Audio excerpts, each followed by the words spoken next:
welcome to Procurement Pivots, the podcast for procurement professionals wanting to navigate change successfully and create career success on your own terms.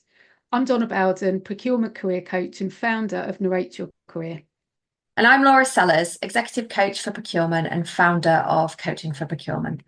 And between us, we bring almost 25 years of supporting and working with procurement professionals. And it's fair to say we've navigated many of our own career pivots along the way. And now we're here to help you do the same. Each episode will share practical strategies, honest conversations, and expert insights to help you confidently tackle the changes and challenges in your procurement career. Let's get started. Hi, everyone. Welcome back to another episode on the Procurement Pivots podcast. Hello, Laura. Hey, Donna. Great to see you as always. You too. Although I did see you a couple of moments ago and then lost my Wi-Fi, so we're starting this from scratch again. You missed out on some great chat, everyone. Oh, thank goodness we only made it a couple of minutes in before we had to start again. Yeah, absolutely. So today we are going to be talking about all things communication, in relation to procurement and your career within procurement, because actually, all these topics that we talk about each episode, it's communication that kind of underpins so many of them. So we thought we would celebrate everything communication in today's episode. Yeah, absolutely. Like you say, it underpins everything. It's like a common golden thread that goes through. Because if you're clear on the way that you communicate, what your natural way of communicating is, and where it is you want to, or what kind of place you want to communicate from, that makes the journey a little bit easier. So it's definitely something that that I'm glad we're doing an actual episode on, because like you say, it runs through all of them maybe, but in terms of communicating effectively and being clear, it can be incredibly beneficial and elevating to the Absolutely. procurement profession. Yeah, absolutely. So where should we start today? Well, I'd really like to just start with self in terms of like recognizing and understanding your own communication style. I think for me, it's something really important. For me, I mean, my background is languages. And I think we share that as a common theme that we found when we first met. Although I don't really have any language skills anymore. I used to speak languages, haven't for years. Yeah, but it's a huge passion of mine, and to be able to speak to somebody in a different language is really powerful. It has helped me in some really, really tricky times and just some great times as well. And so even though we're not talking about foreign languages today, communication is all about language, and Yeah. you're never ever as far away. I mean, we've talked about how you're not starting from scratch, but when it comes to communicating effectively, you're never as far away as you think you are from communicating well with somebody. It's about recognizing where you're coming from in your communication and what the person in front of you needs in terms of the way that you deliver that.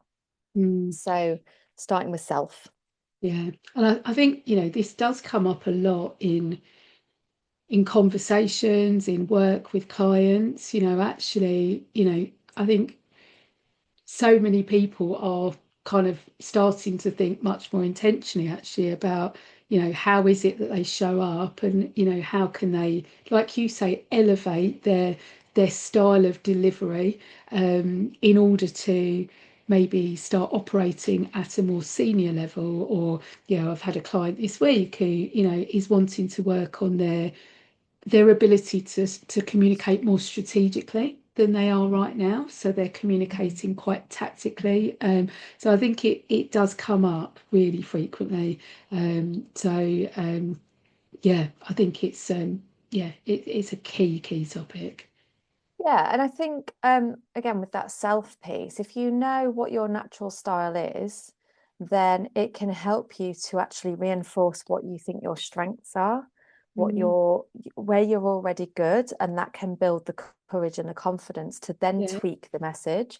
Because sometimes, I don't know if this happens with you, Donna, but certainly when I'm talking to clients or talking in a workshop with a procurement team, when these perceptions and beliefs come up about whether we're being listened to, being heard, or whether there's a legacy perception, whether, how we then think about how we're communicating, that perception and that judgment can then cloud the way that we talk.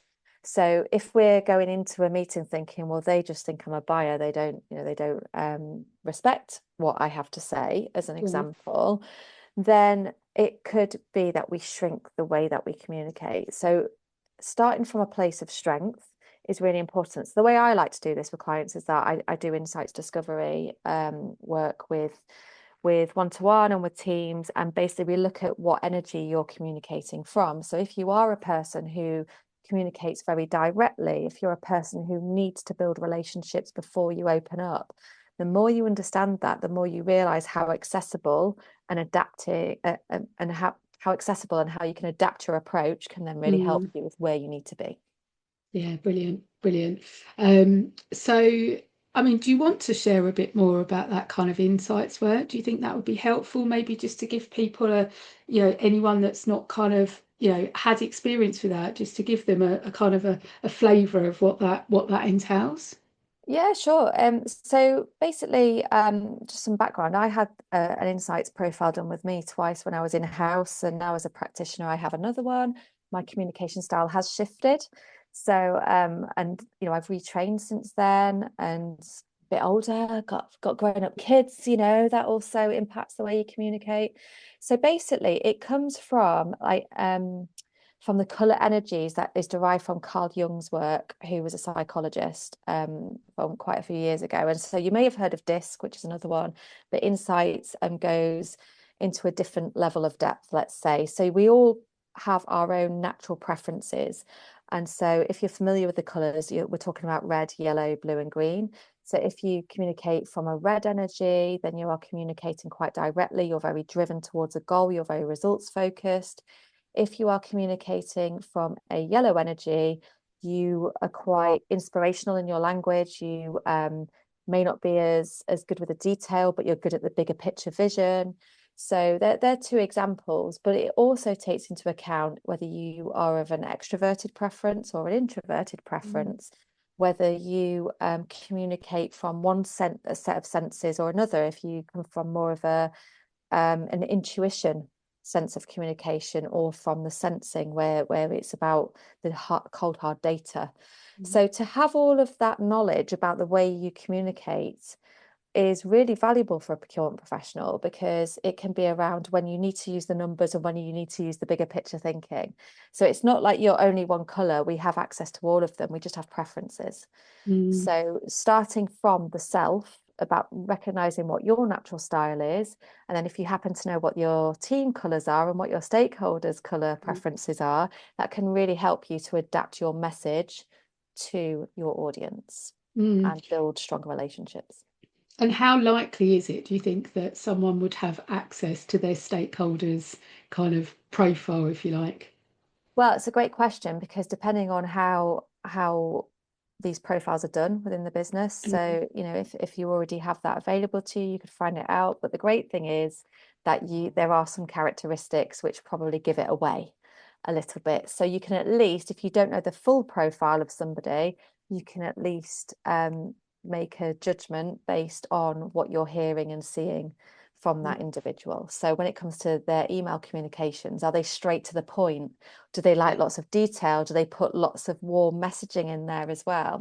All of that is clues and is data for you to be able to think, okay, this person seems like they like a bit more of a relationship being built, so I can't go straight to the point. And it's just meeting somebody where they are. It's incredibly valuable and fascinating. I love this sort of work. I find it very fascinating. Yeah, and I think like again we talk about this a lot, but I just think life is so busy, particularly right now, and I think a lot of people probably don't have the luxury of loads of time to just sit and reflect on every conversation and plan every conversation. But what that does then mean is, for the majority of people, they're kind of, bouncing from one meeting to another, one conversation to another, and not stopping and pausing and kind of thinking about, the impact of that communication or how it could shift over time. And I think, just bringing some intentionality to it can make a massive, massive difference. Like actually, you know, we both support our clients with this in really different ways actually. And a lot of my clients are coming to me, at the point where there probably is some kind of job move or a decision about whether to make a move. Sometimes they choose not to move. Um, but a lot of the time, people are coming, they may be concerned about the market, how they're going to, differentiate themselves. Um, in our work together, like we don't change the market conditions, but all of a sudden, they're doing all this work on themselves, on understanding themselves, understanding how they're showing up, how they're communicating their value. Like that's a massive part of the work that I do with people. And it changes it absolutely everything. Like the Yeah. market conditions haven't changed in that time that we've worked together, but all of a sudden, they're hearing about more opportunities, they're being contacted about more opportunities, they're performing better in interview. Like it's their own style of communication that's shifting and evolving, not the marketplace. And it just, I've seen it in really short spaces of time as well. This is something that when you do give yourself that space just to stop and think and pause. And I say this a lot to our clients, that we are going to step back in order to move forward and build momentum. But it's that pause, like actually recognizing, acknowledging, like you say, where am I right now and where is it working well and where could it be elevated? Where could it be tweaked? Sometimes it is just tweaks. It's not like, so you're not changing who you are, but it's like tweaks with how you choose to show up, how you choose to communicate. It might be the language that you're using, it might be the way in which your tone, your pace. That's, I think, quite a big one, I would say as well, like the speed of talking. Um, Yeah. Particularly when you're starting to talk to much more senior audiences, being able to appear calm and collected in quite a stressful, chaotic environment that many people are operating in, that in itself is a really kind of, a key leadership skill right now. Yeah, I couldn't agree more. And I think what you've touched on really interestingly, like you say, we both support people in different ways, but that common thread is that once you're aware of of where you're at, you can then tweak it and amend. So whatever work you do on the communication can then carry through. So for me, a lot of this shows up in terms of the internal communication, getting the C-suite to listen to you or feel like you're being Mm, listened to, because part of that is around the way you feel as opposed yeah, and not just around how they're receiving you. And then there's also the thing around building better relationships internally, with your team and with those stakeholders. And I think, like you say, I've seen it happen really quickly. And I also actually got a really nice voice note. I love a voice note. you do. I do love a voice note.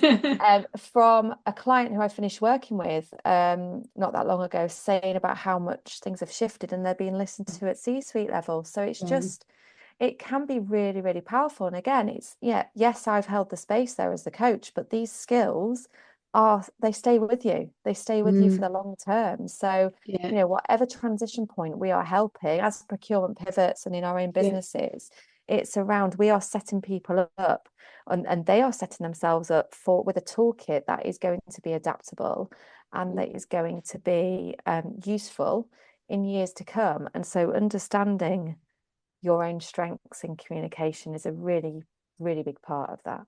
yeah. Because I mean, when you think about, some of the common threads that run across the profession,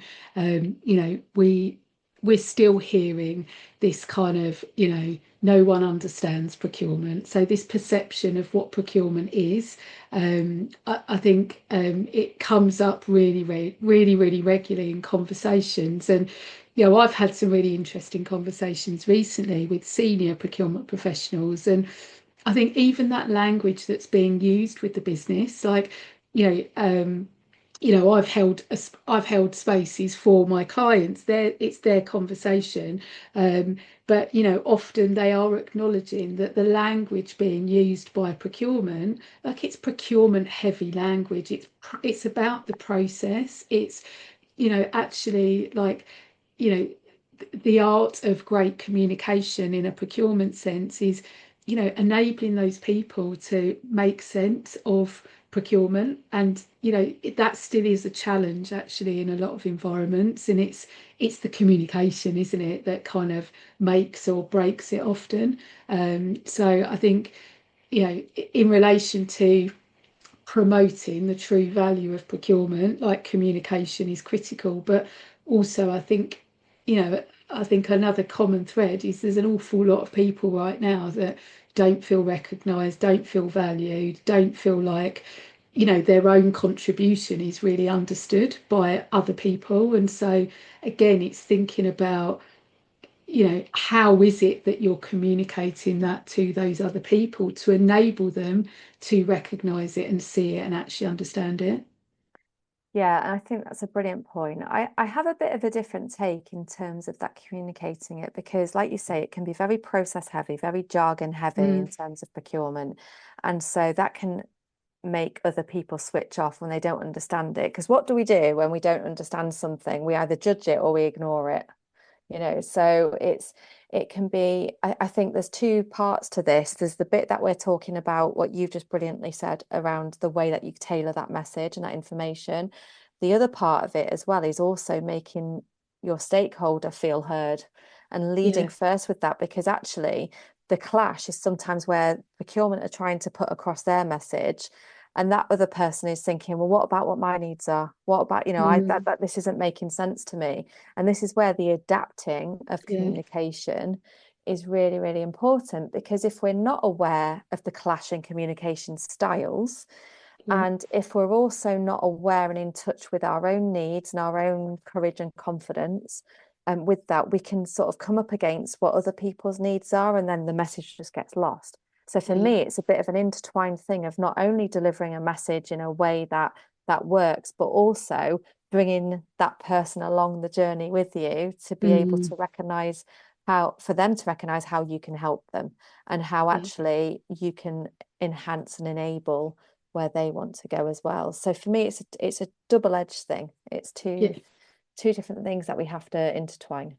Yeah. And it's so, I mean, this kind of communication piece is so closely linked to your own kind of that personal brand that you want to build for yourself as well. Like that's such an important part of it, like thinking about, how is it that I want to show up? And I think it's kind of also, I think, connecting that personal brand and or communication style to not just where you are right now and the role that you're doing, but also um, it's thinking about that future direction as well. Because I know I've shared this with you before, but really early on in my career, like I think within my first few months of starting in my career, I remember being told by my boss at the time, and they said, really kind of you've got an opportunity here to progress quite quickly, but in order for the business to think you're ready, you already need to be showing up at that next level.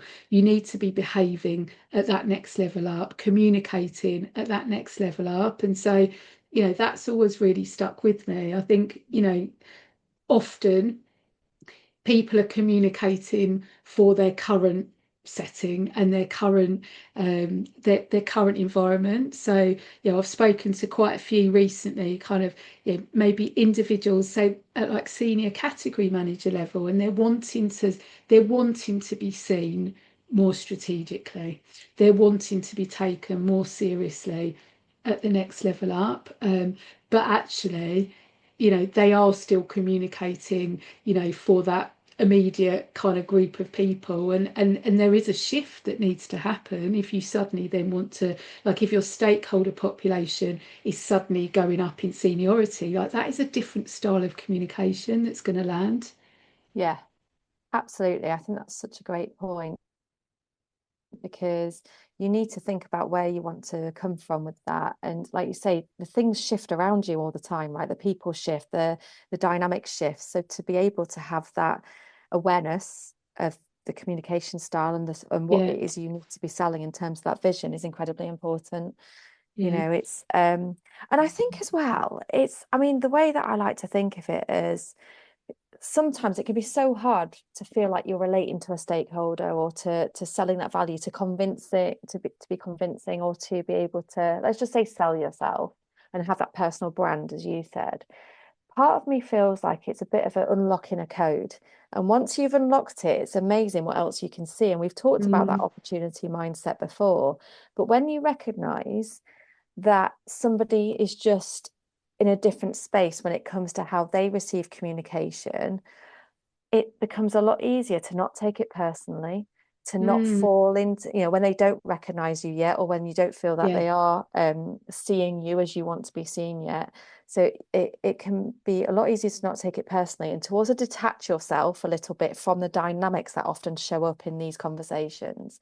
So going back to that, being taken seriously, to be seen as more senior, to be mm, seen as more authoritative, there is this part of you that has to step into that. It's not all about me, it's not all personal, because that person is communicating from their experience, from their mm, values, from their lens. And so when you don't take it personally, you can shift your approach. Because otherwise, if we can take these things personally, it can be, oh, well, I'm not heard, I'm not listened to, and that might lead to choices that actually are a different path to what mm, you could take in the way that you communicate with yeah, somebody. yeah, So yeah, that's how it's really helped me, you know, like, and certainly, you know, I have this conversation a lot in the teamwork and stuff around how the more you understand yourself, the more you understand others, the more you understand yourself, the less you can be impacted by the drama and the conflict and the tensions and the yeah, dynamics that you may or may not get dragged into in that yeah, workplace. Because some people, I don't know if this happens to you, but so many people say, I don't play politics. I hate the politics game. And so that for them sometimes means, well, I can't go any further in my career because I need to be able to play mm, the politics. yeah, So some of that for us is around reframing what we're looking at here. It's not about all of a sudden being able to play the politics. It's just about having that skill set to go, okay, I see what's going on here. I don't need to get dragged into that. I can communicate from this place. Does mm. that make sense? Yeah, it does completely. Yeah. And I think that kind of understanding of yourself, um, it brings a lot of like confidence, I would say. Like definitely, I see that with the clients that I work with. Um, their confidence, it just shifts when they really understand, like, actually, who am I? What do I bring? Where am I going? What do I stand for? Like, you're so right. It then becomes less about the external stuff going on, and just there's so much like self-assurance that comes from just knowing who you Yeah. are and what you want, like what's important to you. And these sound like really simple things. They're not necessarily simple things at all. And a lot of people that you talk to, like they don't have that knowledge of themselves unless they've that isn't a like, oh, I'll sit there for 5 minutes. Like this is, it's like, you need to be kind of practicing some kind of like self-reflection to have that level of awareness about yourself. And like we keep saying, like most people, they either don't have the time or they don't create the time to do that. But I think when you do give yourself that kind of that permission to pause and just stop, and it's like actually really kind of recognize what's happening right now, where am I right now, who am I, where do I want to go? Like actually the confidence. And I think then it's suddenly the way in which you communicate can really change. Like when you when you suddenly believe in yourself again, and actually really like allow yourself to recognize your own strengths, allow yourself to recognize, this like unique blend of experience that you've got, that actually just, kind of what you can bring that's different. Like, I think just, the way in which you kind of show up, like I see it with some of my clients, like even their posture sometimes, like a few Mhm. sessions in, it's like it's shifting. Yeah, completely. And self-belief is a huge part of this, Oh, but also I see this as well. And maybe we've talked in the past about confidence, about it not always needing to be loud. And I've been talking a lot recently in terms of quiet confidence. And it's not confidence as in it means that nobody hears you. It's the type of confidence where you now know yourself so well that you don't need to prove it to anybody else. Because mm, sometimes having that confidence, that communicating, that needing to be heard, the loudest in the room so that you get mm, heard.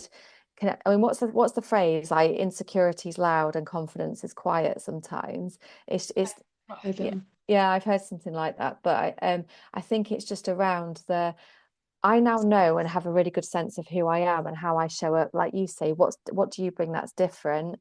That then it's easier to stay focused and Mm, stay true to who you are without getting dragged into those politics games that we mentioned earlier, but also recognizing that other people are just communicating from a style that is their natural one for them. And going yeah. back to you mentioned something as well about having that self-awareness. I don't know if we've mentioned this one before, but there's a statistic that's like 95% of people believe they're self-aware, but actually the accurate number is between 15 and 20%. And for me, that just goes to show that we're all on a level playing field. We're all human. And actually, when you are in that 15 to 20%, I'd like to think I was with all the work that I do, but I don't know how I would measure that. So I say it lightly, but you'd like to think that if when you do get closer to that group of who do have Mm, self-awareness, you realize it's not just something you attain and that's it. It's a constant work in yeah. progress. And so when you do get to that part of where you are working on your self-awareness, you see it as a journey, you see that actually we're all unique and we're Yeah. all on that journey. And again, you take it less personally.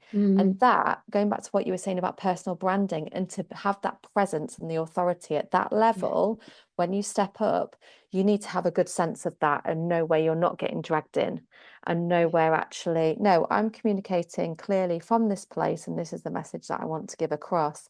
Mm, And I'm not going to get derailed by this particular dynamic, for yeah. example. Yeah. And it's even, I think, we've mentioned the kind of, written communication, but again, in some of the work that I do with people, particularly around, how are they showcasing their skills, their experience on a CV, on LinkedIn, in an application.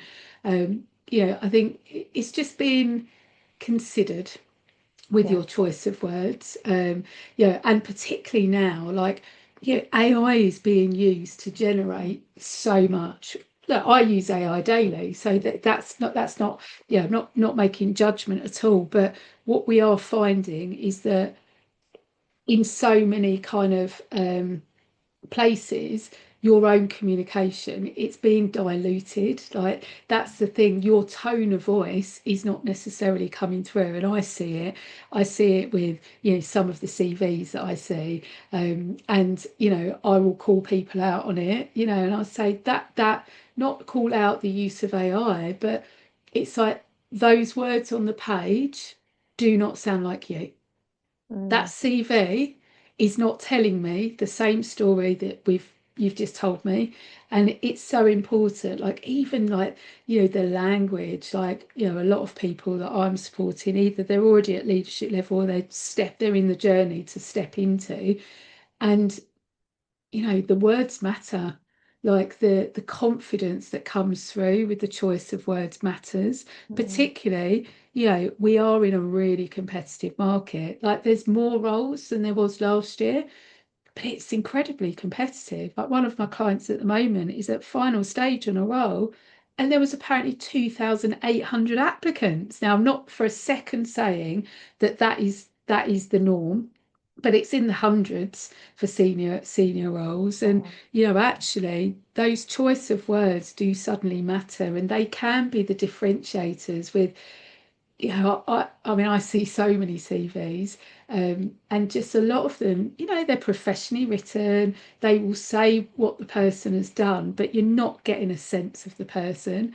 And actually, like, that document, that's your opportunity to almost showcase how you communicate on a page, and bring some of your like softer skills, like show the softer skills, if that makes sense, not just talk about the hard facts, because then you don't get the personality, or you don't really understand how someone approaches situations. Yeah, no, that's a really good point. And what you're saying about diluting your voice, it's easy for it to be diluted in today's world. Not just actually from, and you make a great point about the AI, right? Because again, it's a tool we all can benefit from, but having your voice is really important. But I also think this is the case in terms of remote working and how we're not all in the office together. That presence often needs to come through differently. And so when you Mm, do get that chance to have a call with somebody or meet someone face to face, that communication is also really important because yeah, it's been diluted in other ways as well. So yeah, I like what you said there. yeah, okay. So um what what are our takeaways today? Do we have takeaways Oh, today? One day we'll so actually start planning these, won't we, in advance? we're You all think about the we'd know natural by now? It's all about the natural conversation, Donna. Yeah.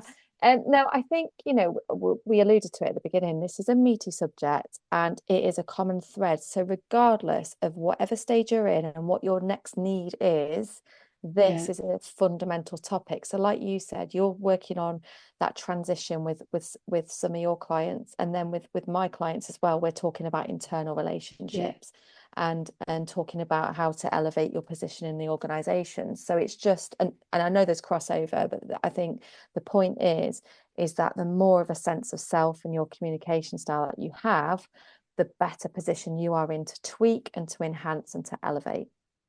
yeah, definitely.